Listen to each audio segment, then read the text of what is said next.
फिर से स्वागत है मेरे चैनल पर। मैं हूं राज। आप देख रहे हैं हाईवे 33। दोस्तों, आज की जो कहानी है ये जलपाईगुड़ी के पास की है, जलपाईगुड़ी हाईवे की। और इनके साथ में जो घटना घटी है उनका नाम था राम सेवक और कन्हैया। राम सेवक ट्रक के ड्राइवर थे और कन्हैया उनका असिस्टेंट था। तो चलते हैं दोस्तों इनकी कहानी में। लेकिन दोस्तों, आपने मेरे चैनल को सब्सक्राइब नहीं किया है तो प्लीज़ कर लीजिए और साथ में बेल आइकन को ज़रूर प्रेस कीजिएगा ताकि वीडियो का नोटिफिकेशन आपको मिलता रहे। तो चलते हैं हाईवे 33 के सफ़र पर।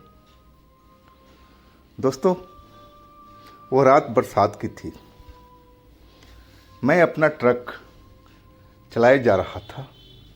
अभी हमारी जो मंजिल थी बहुत दूर थी और हम और मेरा असिस्टेंट कन्हैया और लगातार चल रहे थे आपस में बात करते हुए, ताकि रास्ता कटता रहे और घटता भी रहे।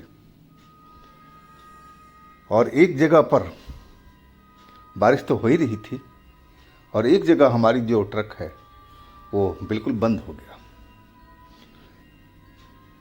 ऐसा तो होता रहता है और मैंने ये घटना को नॉर्मल ही समझा था और मैं ट्रक के स्टार्ट करने में दोबारा लग गया। सेल्फ तो ट्रक ले रहा था लेकिन इंजन स्टार्ट नहीं हो पा रहा था। पता नहीं क्या समस्या हो गया था। मैं आधा घंटा तक ट्रक को स्टार्ट करने में लगा रहा लेकिन ट्रक स्टार्ट नहीं हुआ। बारिश लगातार चल रही थी और बारिश के साथ में हवा भी बहुत तेज़ चल रही थी और वो बारिश की रफ्तार को और तेज़ कर दिया था। और हम लोग सोच लिए थे कि अब तो कुछ नहीं हो पाएगा। कन्हैया भी बोल रहा था, उस्ताद आप छोड़ो, अब हम लोग देख लिए, अब जो होगा सुबह में देखा जाएगा, सुबह में मदद ली जाएगी मैकेनिक की। और हम सोने की तैयारी करने लगे थे कि चलो अब थोड़ा देर हम लोग आराम कर लेते हैं। सुबह में तो काम पर लगना ही है, मिस्त्री को बुला कर लाना है और गाड़ी को स्टार्ट करवाना है।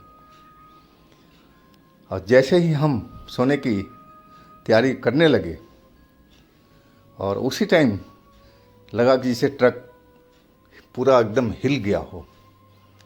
ऐसे लगा कि पीछे से कोई गाड़ी टक्कर मार दिया हो। गाड़ी की तो कोई आवाज़ आई नहीं थी और बारिश तो चलो तेज चल रही थी लेकिन टक्कर बहुत तेज था। मैं तो खड़ा था और सोने जा रहा था पिछली सीट पर और उस टाइम ही झटका लगा था, मैं नीचे गिर गया था वहीं अपना सीट के पास में। और समझ गया कि शायद कोई ना कोई घटना तो हमारे साथ में हुई है, या तो कोई गाड़ी ने टक्कर मारी है या फिर धरती हिली है, भूकंप आया है। लेकिन भूकंप आता तो अलग ही पता लग जाता था, लेकिन भूकंप का ये घटना नहीं थी। घटना थी जिससे पीछे से कोई आकर के टक्कर मारा हो, यही मुझे लग रहा था। बारिश तो तेज़ हो रही थी और मैं इस घटना को देखने के लिए पीछे जाने के सोचने के बाद मैं तैयार होने लगा। हमारे पास में रेन कोट था और वो मैं रेन कोट निकाल लिया था और मैं पहनने लगा। तभी हमारी जो खिड़की थी बंद थी, बारिश की वजह से हमने बंद कर रखी थी, ये कि बहुत ज़्यादा बछौर पानी का अंदर आ रहा था और उस पर दस्तक हुई। कोई ज़ोर ज़ोर से उसको दरवाजे को पीट रहा था। मैं और कन्हैया एक दूसरे की तरफ देखने लगे लेकिन बोले कुछ भी नहीं। मैं खिड़की को नीचे किया ताकि देख पाऊँ कि कौन है और मैं देख रहा जो बारिश में एक औरत खड़ी है, उसके सर से खून बह रहा था और 30-32 साल की वो औरत लग रही थी। सफ़ेद कपड़ों में थी और खिड़की खोलते ही वो चिल्लाने लगी, तुम सब ट्रक वाले जहाँ मर्जी ट्रक खड़ा कर देते हो, अब देखो तुम्हारी गलती की वजह से मेरी कार टकरा गई, मैं घायल हो गई, अब मैं बताओ क्या करूँ, मेरी गाड़ी पीछे गई है, आओ नीचे चलो, चल करके देखो क्या हालत हुई अब हमारी गाड़ी की। वो चिल्ला चिल्ला करके बात करने लगी।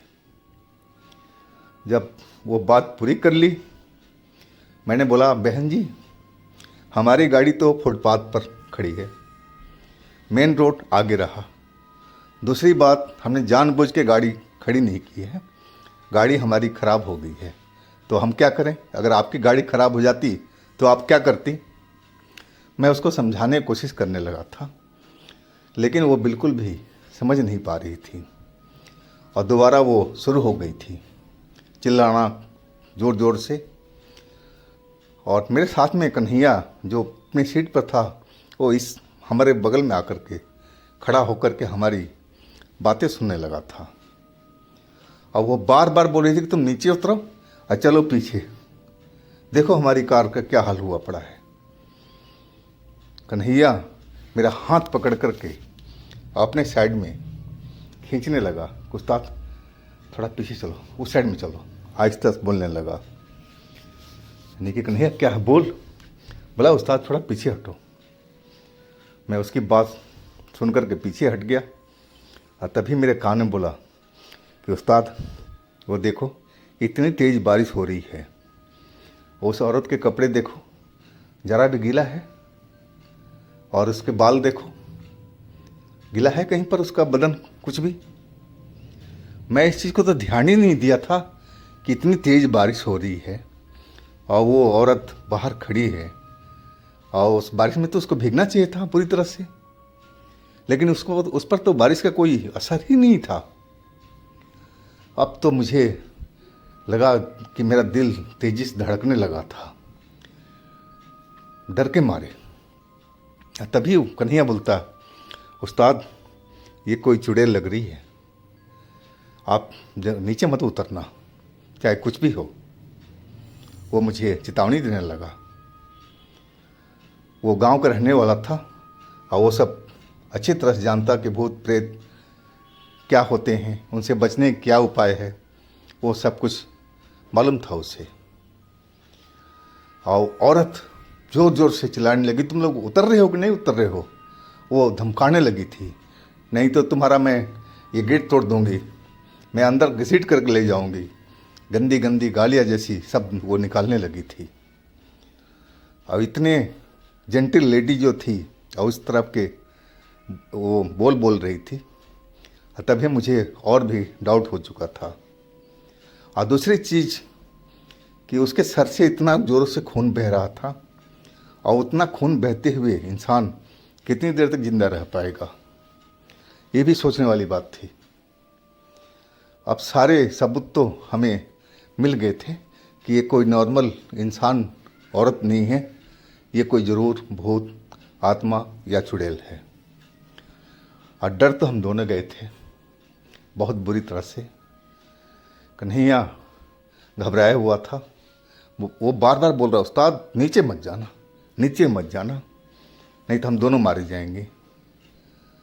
अब क्या मालूम क्यों कह रहा था, मुझे नहीं पता, लेकिन मुझे ज़्यादा इस सब चीज़ की जानकारी नहीं थी, कभी भूत से मेरा पाला ही नहीं पड़ा था, तो मैं क्या बताऊं। और औरत वो अब बहुत गुस्से में आ चुकी थी। मैं देखा वहीं से, अब तो उसका जो रंग रूप था वो बदल चुका था। जो वो सुंदर सा चेहरा था उसका, देखने में जेंटल लग रही थी, अब तो वो एकदम काले रंग की हो गई थी और आंखें बिल्कुल लाल लाल से दिखाई पड़ रहे थे। वो अपनी असली रूप में आ चुकी थी, वो चुड़ैल ही थी। और उसने जो ड्रामा किया था हमें उतारने के लिए कि हम दोनों चल नीचे उतर जाएं और पीछे की साइड में जाए, वो हमें आसानी से शिकार बना ले अपना। लेकिन उसकी चाल को हमारा कन्हैया ने पकड़ लिया था और वो औरत अब दरवाजे को खींच रही थी, तोड़ने की कोशिश कर रही थी। अब अंदर में उसको रोकने के लिए एक पतली सी सिटकनी लगी हुई थी और वो बार बार खींची जा रही थी, झटके मार रही थी। आखिर वो तो भूत थी, ताकत बहुत था उसमें, तो बेचारा वो सिटकनी कब तक रुकता। सिटकनी टूट गया, दरवाज़ा खुल गया। अब वो औरत हमारी खिड़की के सामने खड़ी होकर के और अपना हाथ हमारी तरफ बढ़ा दिया था। और ये क्या, उसका हाथ तो एकदम लंबा होता चला गया।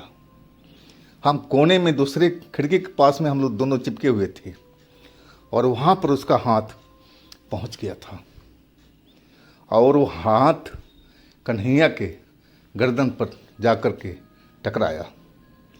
शायद पहले कन्हैया को वो नीचे खींचना चाहती थी। जैसे ही कन्हैया का गर्दन उसका हाथ ने छुआ और उसी वक्त वो चुड़ैल बड़े ज़ोर से दर्द से चिल्लाई और जल्दी से अपना हाथ पीछे खींच लिया।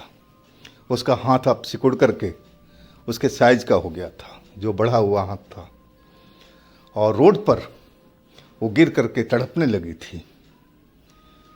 अब हम दोनों एक दूसरे की तरफ देख रहे थे। हम तो समझ रहे थे कि अब चुड़ैल हमें मार ही डालेगी, ये तो हमें छोड़ने वाली नहीं है। लेकिन बाजी पलट गई थी। अब चुड़ैल जो थी रोड पर भरी बरसात में सड़क पर तड़प रही थी, जल बिना मछली की तरह, और चिल्लाई जा रही थी ज़ोर ज़ोर से, दर्द से।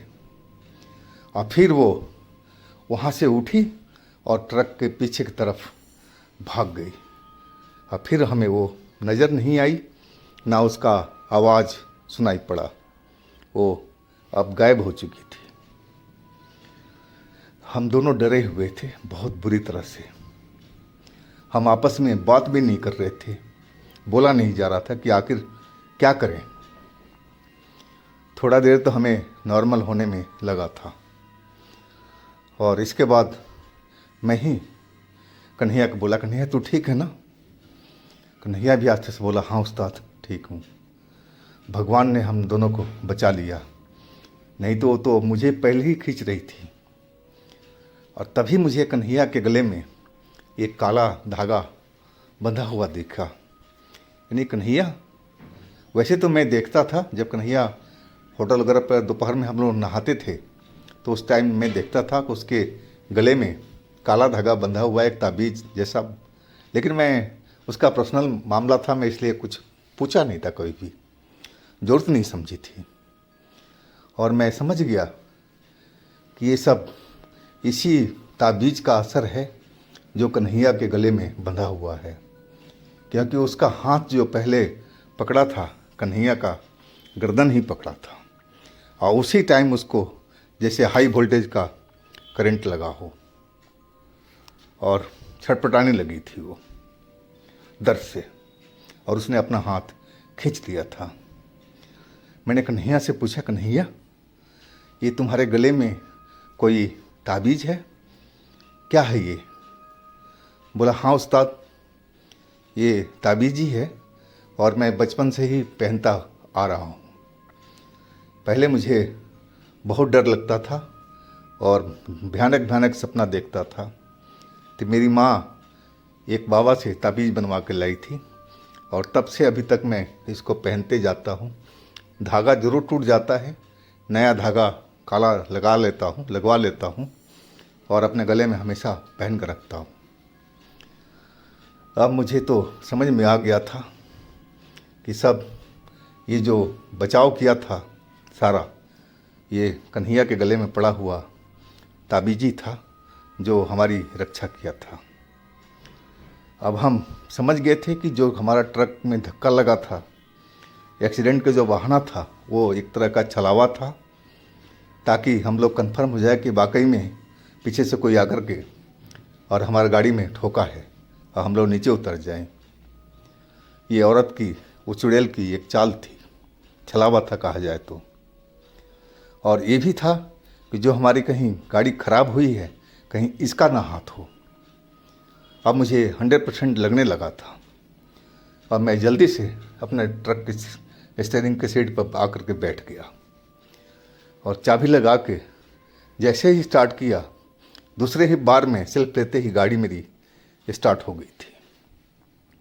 अब तो 100% कन्फर्म हो चुका था कि सब कुछ उस चुड़ैल का ही किया धरा था।